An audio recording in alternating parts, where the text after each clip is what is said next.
তো গাইস আজ সকালবেলা একটা ডিম ভেজে মুড়ি খেয়েছিলাম। ডিমটা দিয়ে আজকে আমার বড় কাকা আসবে, আমার নানা আসবে,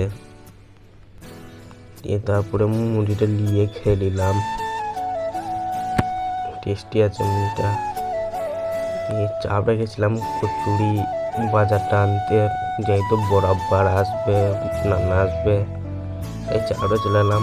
না তা তো বাজার করে রেখে দিয়েছি, আজ শুধু কচুরিটা বাকি। দিয়ে হয়ে গেল লিয়া সব, তাই বাড়ি গেছিলাম। নিয়ে বিকালবেলায় বড়পাড়া চলে গেছি, নানা চলে গেছে। দিয়ে আমি বড়পাড়াতে গাড়িটায় ঢুকে পড়লাম। বড়পাড়াতে গাড়িটায় ঢুকে বসেছিলাম একটু। গাড়িটা ভালো লাগলে লাইক করে দিও। দিয়ে তারপরে বড়পাড়া চলে গেল বাড়ি আমার বড়পাড়াতে বাড়ি বর্ধমান। দিয়ে আমরা এখানটায় বসে গেম খেলছিলাম।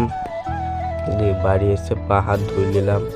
সন্ধে লেগে গেল, আজান হচ্ছে, তাই বাড়ি চলে এলাম। দিয়ে পা হাত ধুয়ে নিলাম। মিনি ব্লগটা এখানে শেষ করলাম।